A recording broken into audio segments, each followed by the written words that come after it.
तमाम अज़ा को छूना और देखना जायज़ है, लेकिन चूमने के लिए याद रखिए उसकी शर्मगाह को चूमना उसके लिए जायज़ नहीं। उनका सवाल ये कि हमारे शौहर हमें मजबूर करते हैं कि जो हम उनकी शर्मगाह को वो करें, जबकि इस मामले के लिए हम राज़ी नहीं हैं। तो याद रखिए ये वैसे दुरुस्त नहीं है। इस मामले पे एक लंबी बहस वक़ा की आपको मिलेंगी, मैं उस बहस में नहीं जाना चाहता हूँ, लेकिन कुछ चीज़ें इतनी वाज़ेह होती है इस पर हराम हलाल के ताल्लुक़ से फ़तवे पूछे नहीं जाते हैं, पूछे नहीं जाते हैं। गैर मौजूदगी के माना हर बार ये नहीं होता कि वो चीज़ दुरुस्त है, पूछे नहीं। जैसा कि मिसाल के तौर पर अगर कोई कहे पैखाना हलाल है हराम है, फतवा दीजिए इस पर, एक कोई रिटर्न टेक्स्ट दीजिए रसूलुल्लाह से कि ये समझ रहे हैं आप बात को।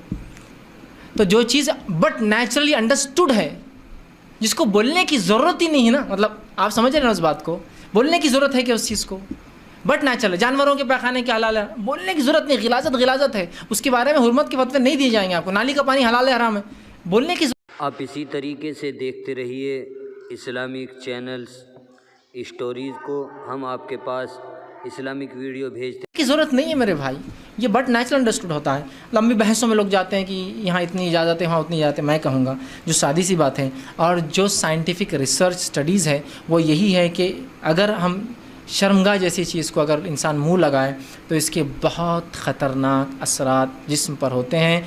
बहुत सारे जो है थ्रोट कैंसर्स, इसी तरह लिप कैंसर्स, गनोरिया बोलकर एक बीमारी होती है जो आँखों में, वैसे होती तो शर्मगाह में, लेकिन आजकल लोगों ने ऐसे ऐसे तरीके अपना लिए, शर्मगाह से निकल किसी की आँखों में हो जा रही है, किसी के मुंह में हो जा रही है, किसी कानों में हो जा रही है। ठीक, ये एसटीडीज़ हैं जो सेक्सुअली ट्रांसमिटेड डिसीज़ेज़ हैं, ये बहुत जल्दी ट्रांसफ़र होते हैं अगर इंसान शर्मगाह को मुँह लगाए तो लिहाजा ऐसा काम करना आपके शौहर के लिए जायज़ नहीं है।